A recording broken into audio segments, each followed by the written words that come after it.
ada bapak, ada ibu, ada 2 anak.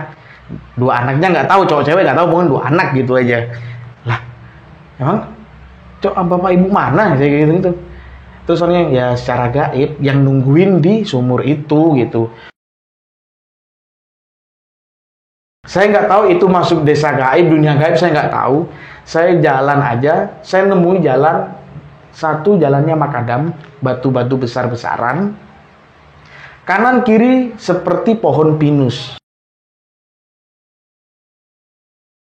Terus yang ada gubuk yang gelap itu, kalau saya masuk dan tutup pintu, itu udah masuk dimensi lain. Kata praktisinya seperti itu.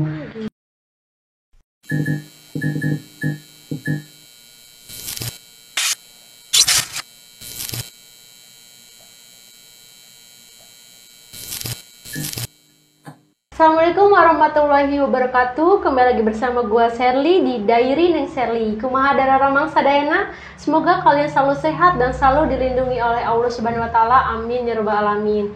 Kali ini nih gue kedatangan narasumber sekaligus YouTuber dari Surabaya. Keren kan? Nah, sebelah gua ini bernama Bang Rudi. Dari mana, Bang? Dari Surabaya. Aduh.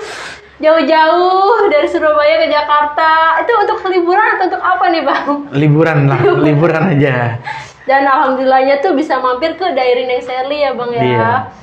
Bang Rudi ini seorang YouTuber. Nah, apa tuh Bang YouTubernya tuh, Bang? Namanya Horny Channel. Jadi sama juga bahas tentang narasumber, storytelling.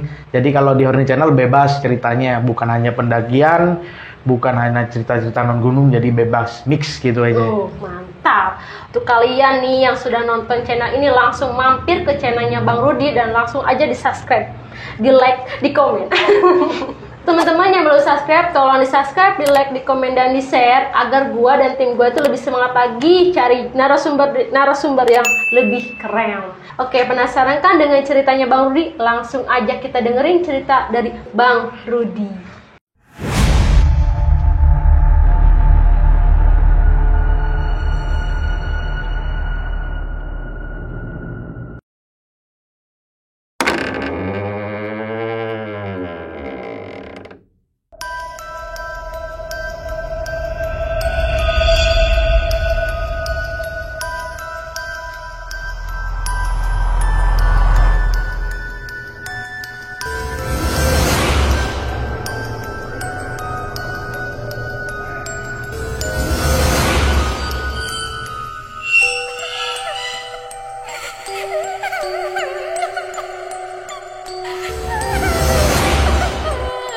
Oke, terima kasih untuk seluruh penonton Diary Neng Sherly. Ini pengalaman saya pada tahun 2015.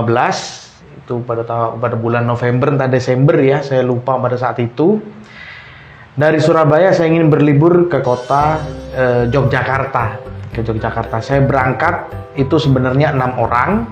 Cuman pada saat itu 2 orang saya sama yang namanya Alan itu berangkat lebih dulu, jadi otomatis harus nginep di daerah Malioboro dulu. 4 orang ini berangkat H+2 atau H+3 di sana.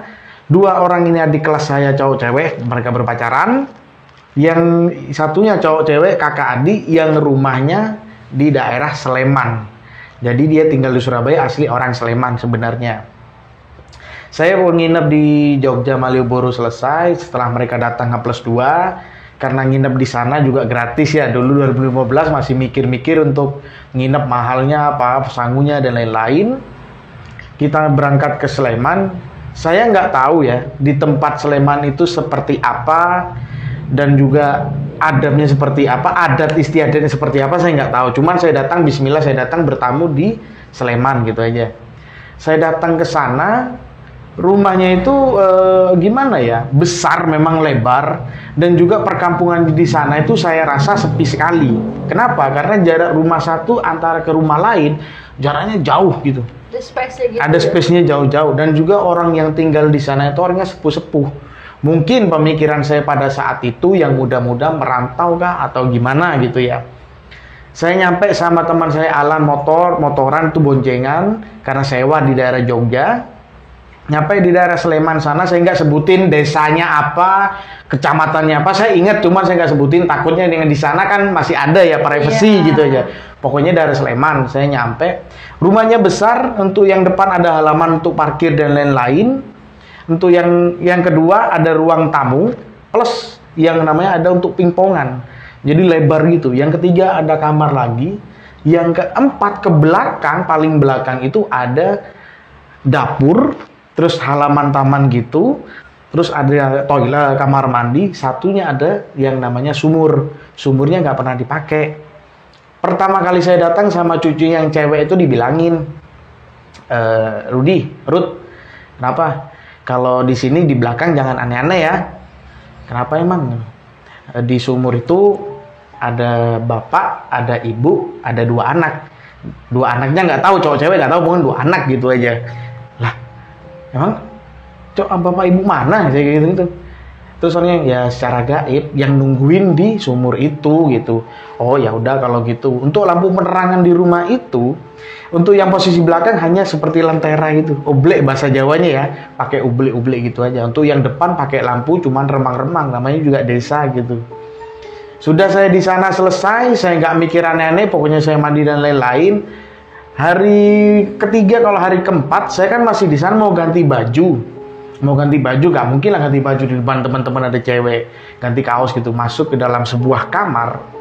Kamar itu ada dipan, dan dipannya saja sama karpet yang dari jerami, yang buat orang meninggal itu. Plus ada namanya bantal. Ini dipan, saya masuk dipan. Di sini dikelilingi oleh sebuah kursi-kursi. 1, 2, 3, 4, 5. Logikanya kalau seperti itu kita kayak jenguk orang sakit. Benar ya? 1, 2, 3, 4, 5 ada lemari, terus ini dipan, dikelilingi itu ada 7, 8 kursi gitu. Saya nggak mikir aneh-aneh. 2015 saya nggak pernah mikir aneh-aneh. Karena 2015-16 itu masih zaman-zamannya di Surabaya itu namanya begal, modus apa dan lain-lain ya. Saya bawanya sampai ke sana mikirnya, nggak ada apa-apa, nggak ada demit, nggak ada apa gitu. Saya keluar, saya bilang ke adek yang cucunya itu yang di sana, karena di sana ditinggali cuma seorang satu kakek, itu aja rumah itu. Yang cewek itu kamar itu siapa yang nempatin gitu. Saya tadi ganti baju aja gitu, ganti kaos di sana, ngaca-ngaca lah gitu. Oh itu temannya, kamarnya kakek saya, dia bilang gitu. Loh kok dikelilingi sama kursi, kayak ada orang yang nungguin. Oh kakek saya emang gitu, karena kalau dia tidur ditemani sama sosok penunggu di rumah situ, jadi disiapin space gitu, jadi udah kenal gitu mereka, udah kenal di sana. Oke lah gitu, saya diem aja. Namanya juga orang Surabaya, kalau datang ke sebuah tempat masih adalah kas-kas bahasa-bahasa Surabayanya, yang apalah ini lah kalau ngobrol sama temen orang Surabaya gitu. Pas hari keempat itu kan saya sudah survei jalannya menuju Malioboro. Karena saya pada malam hari mau ke Malioboro itu untuk nongkrong pulangnya subuh. Namanya masih muda ya. 2 orang sama Alan itu, lainnya 4 orang sama pacarnya itu di sana semua, stay di penginapan itu, di rumah itu. Saya bilang, saya mau ke Malioboro pulang besok pagi aja gitu. Oh ya udah kalau gitu. Jalan menuju ke Malioboro, keluar dari pertigaan, lurus tembus ke arah jalan Solo Jogja. Ada lagi jalan untuk alternatif, bisa langsung lebih cepat ke Malioboro. Saya sudah survive jalan sana, oh ini lebih cepat alternatif. Sama Alan saya bilang, Lan, kita lewat alternatif aja. Kalau lewat jalan utama memang enak jalannya, cuman muter jauh. Si Alan ngiyain. Oke Ruth kalau gitu, kamu hafal kan? Iya, aku juga hafal karena posisi saya nyetir. Keluarlah pada saat itu di pertigaan lewat alternatif kanan Ruth, kiri Ruth. Ya hafal, ambil ngobrol-ngobrol.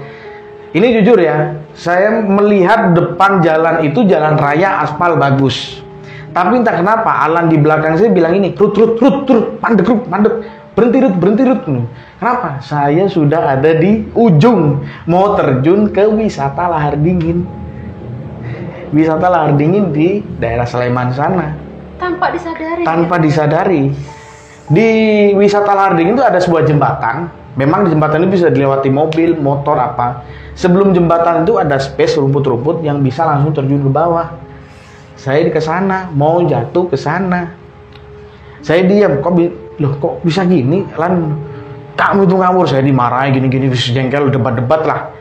Nah, setelah jembatan kita hafal, ada jalan yang serong ke kanan, ada yang ke kiri. Bodohnya saya sama Alan itu belok ke kiri. Karena nggak tahu, mungkin udah panik lah apalah ya, udah belok ke kiri aja. Saya belok lah ke kiri, ikuti jalan. Saya nggak tahu itu masuk desa gaib, dunia gaib, saya nggak tahu. Saya jalan aja, saya nemui jalan satu, jalannya makadam, batu-batu besar-besaran.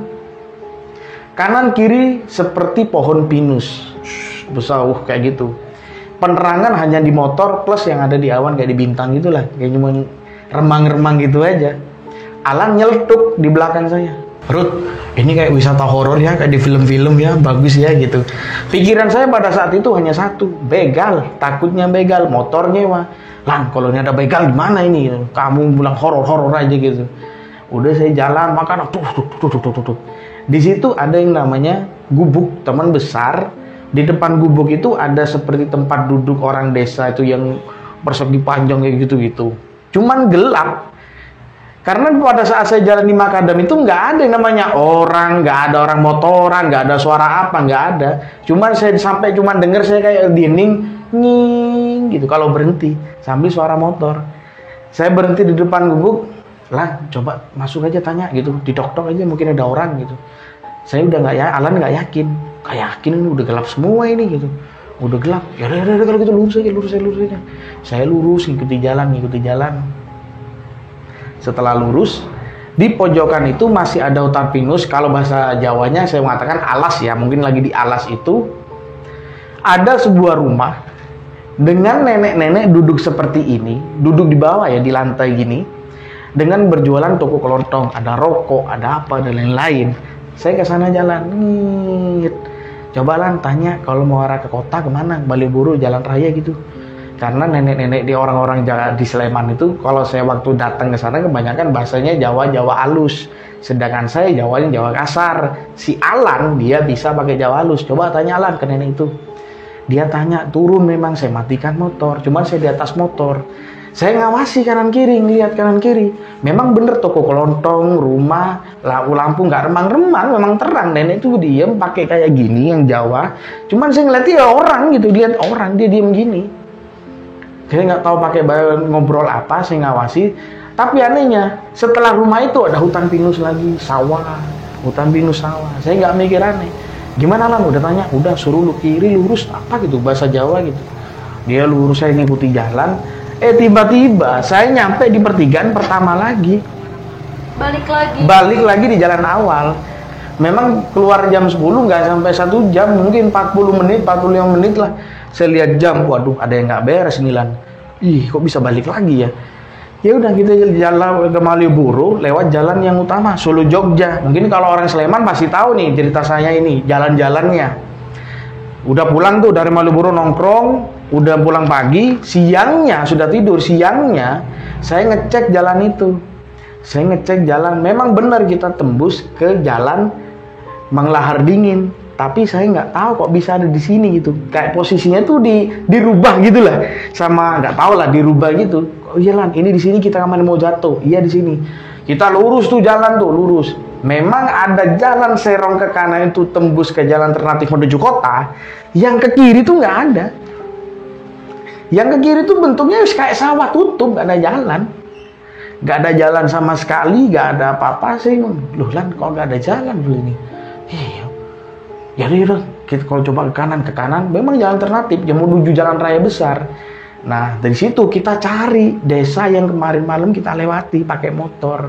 Karena penduduk di sana juga sedikit, kita cari informasi juga kurang, kita cari keliling, mungkin siang sore gitu ada orang pulang dari sawah, pas saya tanya, Pak, jalan yang rusak makadam, kanan kiri banyak pohon, wis gak ngerti Pak pohon-pohon. Ada orang jualan rumah di tengah-tengah alas itu, di tengah pohon pinus itu. Nggak ada sama sekali di sini. Sampai lurus ini tembus desa ini, lurus ini tembus desa ini. Memang saya telusuri, nggak ada. Desa yang saya lewati kemarin malam nggak ada. Dan pas belokannya pun nggak ada ya? Belokannya yang kemarin malam saya lewati, lihat saya nyetir, belok enak, jalan aspal lah, jalan aspal enak, nggak ada.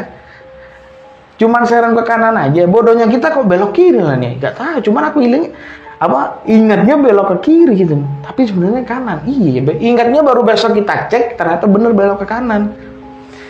Setelah siang kita kan udah ngecek, kita pulang ke penginapan, kemarin kan ada 4 orang tuh, cucunya 2 ini nggak keluar-keluar, cuman di rumah aja. Nah, 2 orang ini sorenya izin ke saya, bilangnya ke saya, bos, saya mau ke Malioboro sama pacar saya belanja oleh-oleh. Oke, saya gitu, saya nggak cerita bahwa tersesat apa, karena mikirnya ya udahlah gitu aja, mungkin nyasar atau apa gitu. Dia jam 3 berangkat ke Malioboro, dia bilangnya pulang habis isyaan nyampe di sini. Oke, untuk menuju ke Sleman Malioboro sana sekitar, walaupun ngebut-ngebutnya saya 1 jam lah paling lama. Saya tunggu aja, bermain di penginapannya, saya tunggu. Jam 8:30, 2 orang cowok cewek pacaran ini, yang cowok ngechat saya, namanya Andi ya, samarannya namanya Andi. Ngechat saya pakai Line 2015. Bilang ini, bos, aku kesasar. Pada saat itu saya tidak merespon serius. Jadi mungkin kayak bercanda lah mungkin. Saya bales, kotor, tai. Apaan lu, gini. Chat saya masuk. Nah, saya nggak tahu kenapa nyampenya si Andi sama pacarnya itu jam 1:30 malam di penginapan di Sleman itu. Dengan wajah mimi yang cewek itu nangis, mau nangis, yang cowok udah ketakutan gini. Yang cewek udah dibawa sama cucu yang cewek juga udah ke sana suruh mandi atau apa. Yang cowok saya tahan, nggak suruh mandi, duduk aja di depan sini gitu. Saya tanya, kok bisa telat? Saya jengkel kan, adik kelas saya juga sendiri, jadi karena saya juga paling tua di sana. Di, kamu kok bisa lama sih? Pulangnya jam 1:30 dari mana aja? Saya bilang gitu. Bos, aku kesasar, bos. Tega kamu, bos, ini. Nemen gitu. Nemen bahasa Jawa, nemen, tega kamu, bos. Kenapa gitu? Aku ngecek, bos. Aku itu kesasar gitu. Kesasar gimana gitu? Saya tuh berangkat dari arah jalan Solo Jogja, tinggal mentok kiri udah desa kita kan, bos. Iya. Tapi saya mentok gak nemu kanan kiri, udah lurus aja. Tembus-tembusnya dia mau terjun ke lahar dingin itu juga, mau jatuh ke sana juga. Mau terjun ke sana juga. Dia bilang saya mau terjun ke sana juga, mau jatuh ke lahar dingin tuh, bos. Saya diem, ya Allah, astagfirullah. Yang ceweknya bilang, gimana ini, gimana ini, gitu. Udah, kita selamat, bismillah, kita doa selamat. Saya tanya, jam 6:30, kamu pulang jam 7 habis maghrib, insya Allah banyak orang pastinya lewat. Gak ada, bos. Gak ada sama sekali. Saya lurus mentok, gak ada jalan kanan kiri, ketutup semua, bos. Saya ngikuti jalan. Terus kamu kemana? Setelah saya ngelewati itu, saya ngikuti jalan aja, bos. Ngikuti jalan lewat jembatan. Saya pertama kan bilang, ada jalan yang serong ke kanan, yang ke kiri saya ada. Pas si Andi lewat, dia serong ke kanan ada, yang ke kiri gak ada. Yang ke kiri kosong ya. Iya. Andi ngelewati serong ke kanan, saya ngikuti jalan. Tembus-tembusnya ke jalan yang makadam itu. Bukan jalan alternatif yang untuk menuju ke Malioboro. Jadi dia lewat, bilang versi dia, aku, bos, tadi ngelewat jalan yang bebatuan, hancur-hancurnya. Nah, terus wis kanan kiri itu rimbun, nggak tahu apa bahasanya, rimbun pohon apa dan lain-lain, dia bilang gitu. Nah, terus setelah itu saya nemu sebuah gubuk, bos. Sebuah gubuk di mana gubuk itu memang gelap, seperti yang ceritakan ada bahasa dari Surabaya, lencak ya, ada lencaknya, ada tempat untuk duduk orang desa gitu, bos. Terus kamu turun? Enggak, saya mau turun enggak? Udah nggak yakin, bos. Ya si cewek itu udah kayak panik lagi, gimana nih, gak nyampe gini. Si cowok, aku yakin, aku masih inget, bos, jalannya, bos. Nah, dia udah jalan lurus. Setelah itu dia berhenti di satu titik, dia berdoa entah apa, nggak berdoa, cuma udah debat, bilang udah pacaran, udah debat. Gak sampai 5 menit, dia jalan udah nyampe di depan penginapan di gerbang rumah itu. Dengan wajah udah pengen nangis, dia udah marah, jengkel semua aja di situ. Dia udah pengen, lah kamu tadi saya kan ngechat bilang, bos, aku sasar, saya bales. Kenapa kamu bales? Setelah ngechat kamu, bos, sinyalnya hilang, semua. Cowok cewek itu hilang, nggak ada, bos, ini. Saya mau tanya siapapun, gak ada, gak kedenger suara apa, cuman suara kodok di desa Rajangkrik gitu aja, bos, dia bilang gitu. Terus saya bilang, kamu ngeliat apa di sana? Gak ngeliat apa, bos.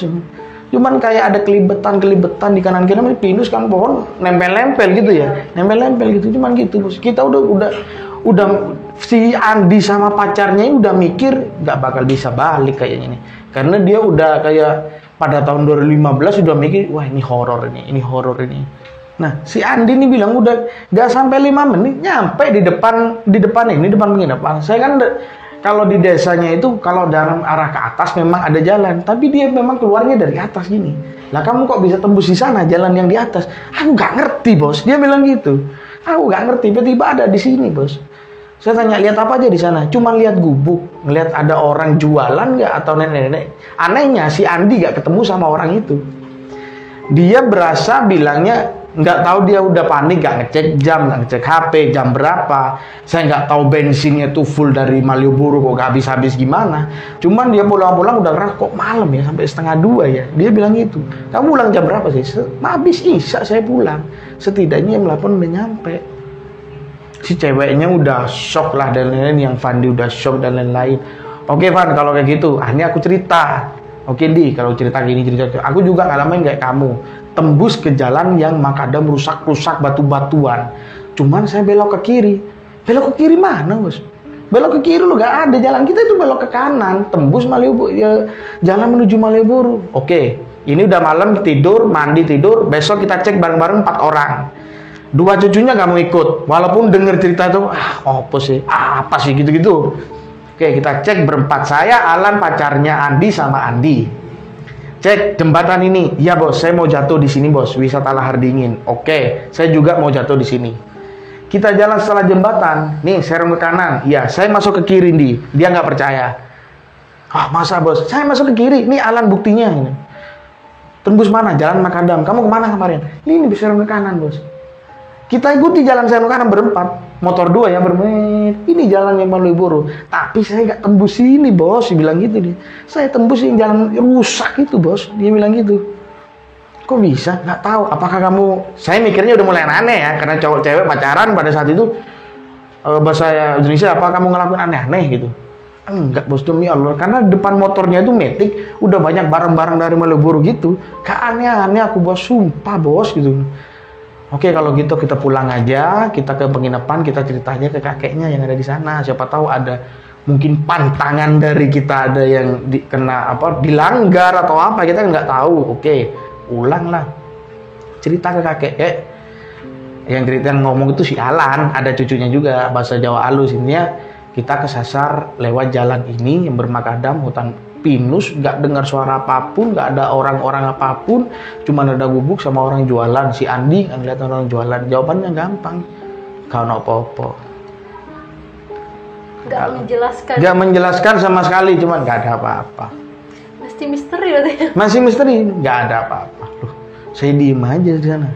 Bener iya, kayak saya lewat ini, manggilnya nggak ya, nggak iya, kayak gini. Nggak ada apa-apa, kamu kok ada aja nih. Gitu aja. Ya sudah, setelah itu kita selesai, saya bilang ya udah kita kalau keluar lagi mau ke Malioboro mau nongkrong mau apa, kita bareng-bareng aja ya, kita bilang gitu. Ya udah kalau gitu. Nah, anehnya kalau di desa ya, kan di desanya di Sleman di tempat saya nginep itu ada musola besar yang saya kira bisa masuk 100 orang jadi makmum. Tapi di sana itu yang azan orang itu, yang jadi imam orang itu. Makmumnya cuma 1. Waktu saya datang cuma 2 orang. Terus saya bilang cucu, nggak ada orang lagi, nggak ada orang. Ya udah ini aja orangnya gitu. Ya jadi coba kita sholat dan lain-lain, kita coba lihat rumah, karena setiap malam kalau kita tidur penginapan itu, namanya orang Sleman, mungkin orang Jawa ya, kakeknya tuh selalu nyetel wayangan, jadi besarin gitu. Kalau saya orang Surabaya yang ngeri-ngerian kayak taunya lagi serwengi apa dan lain-lain gitu ya. Udah takutnya kemana-mana, tapi biarin aja lah gitu. Kita nggak berhenti di situ, tanya sama orang-orang sekitar. Waktu kayak orang-orang tanya, di jalan ini ada tau gak orang jalan makadam gini lain? Nggak ada. Dan di desa itu, semua desa di sana kita kelilingi, jalannya aspal semua, masih bagus. Udah. Jalannya masih bagus, gak ada jalan makadam, gak ada yang hutan pinus, gak ada orang jualan di tengah alas. Saya tanya sama tetangga-tetangga di sana sama cucunya, gak ada. Kita jalan sama cucunya juga selamat-selamat aja, mana-mana aja. Karena cucunya tahu daerah sana. Terus saya bilang, kenapa kok saya mau terjun ke sini terus sama si Andi ini sama gitu. Malah gak ada apa-apa. Jawaban cucu sama kakek gitu tuh semua. Gak ada apa-apa. Sampai sekarang saya nggak tahu. Ke daerah Sleman Kaliurang, wis gitu aja. Sampai sekarang saya tidak tahu itu tempatnya gimana. Cuman wisata lahar dinginnya ada. Cuman untuk tempat yang itu saya nggak tahu sampai sekarang. Akhirnya selamat-selamat aja kita sampai pulang, untungnya. Aduh bang, ceritanya benar-benar bikin merinding. Dari tadi kayak gak udah-udah nih merinding.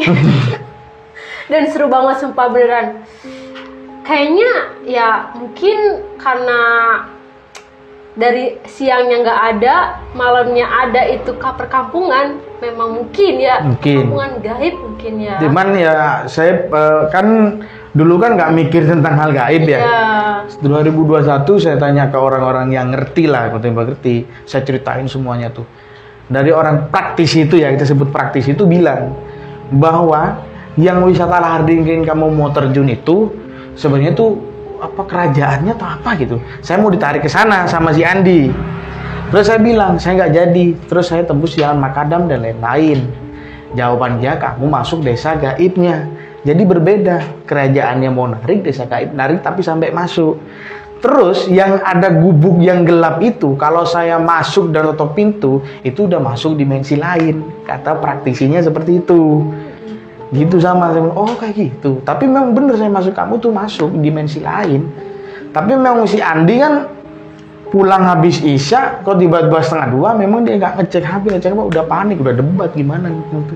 Saya pun setelah saya nyampe di pertigaan itu, ya udah, saya ngecek jam, lumayan ya segitu aja, nggak sampai 1 jam, nggak sampai 40 menitan itu. Saya cek partisi itu. Untungnya nggak masuk ya ke pintu itu gitu. Untungnya. Dan pas di kampung itu nih bang, abang kan ngelihat kayak nenek-nenek ya. Iya. Itu ada yang lain nggak sih selain nenek-nenek itu? Nggak ada, nenek-nenek aja. Jadi kalau saya gambarin rumahnya ya. Iya. Rumahnya pintunya tutupan, dia ada di depan, di teras depan, untuk di depan halaman lah gitu ya. Dia duduk gini aja. Dia pakai gini yang warna pink itu, saya ingat warnanya. Cuman gini, kalau saya lihat wajahnya nenek-nenek ya asli dia napak masalahnya. Dia napak kakinya di gini. Saya lihat ke arah toko kelontong, ya toko kelontong nggak ada jajan, ada rokok, ada apa, bola ada gitu semua. Saya nggak mikir aneh, cuman sanksi dari saya di samping-samping itu, yaitu pohon pinus. Sawah, pohon pinus. Cuman lampunya satu, penerangannya satu itu di halaman depan sama di toko kelontong, udah. Jadi saya ngelihat waktu tanyaan ngelihat gini, oh ya udah, dia pakai bahasa Jawa halus. Aduh nggak kebayang, bang kalau gua ada di posisi itu, gua pasti pingsan sih. Menjadi ceweknya ya? Iya, apalagi jadi ceweknya, aduh nggak kebayang. Malam juga kan, udah suasana juga kayak gitu, kayak mencekam banget kan. Dan aduh nggak tahu lagi deh mesti ngomong apa gitu. Dan alhamdulillahnya kalian semuanya selamat ya bang ya. Selamat akhirnya. Dan itu bang yang wisata itu kalau siang itu rame atau? Rame. Oh rame. Rame memang banyak orang. Ada yang pakai jeep, ada yang rame memang. Saya lihat kalau nggak cuman lewat aja ya nggak sampai ya rame memang banyak orang. Kalau udah malam ya saya bilang tadi itu jarak rumah di desa itu sama yang rumahnya jauh-jauh. Gak ada yang berdekatan gini. Jadi setiap malam itu memang sepi gitu di kampung sepi. itu? Habis maghrib sudah sepi. Oke teman-teman, gimana ceritanya? Seru banget kan? Seru. Gue aja sampai gak mau udah gitu dengerinnya. Karena saking serunya gitu. Apalagi cerita-cerita yang lain ya guys. Pokoknya kalian habis ini langsung aja mampir ke channelnya Horny Channel. Itu benar-benar menegangkan. Waduh. Oke bang, itu ceritanya benar-benar epic, benar-benar seru banget. Dan terima kasih udah mau cerita di Diary Neng Sherly. Semoga channel abang makin sukses. Amin. Dan krunya semuanya selalu sehat gitu. Dan dapat narasumber yang lebih luar biasa ya bang. Amin. Oke bang, mungkin ada pesan-pesan terakhir nih untuk teman-teman.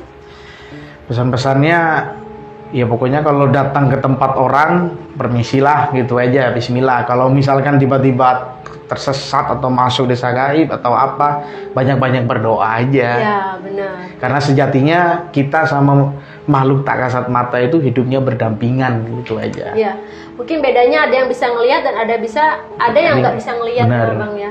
Oke teman-teman, terima kasih untuk selalu nonton di channel Diary Neng Sherly. Kita ucapkan Assalamualaikum warahmatullahi wabarakatuh.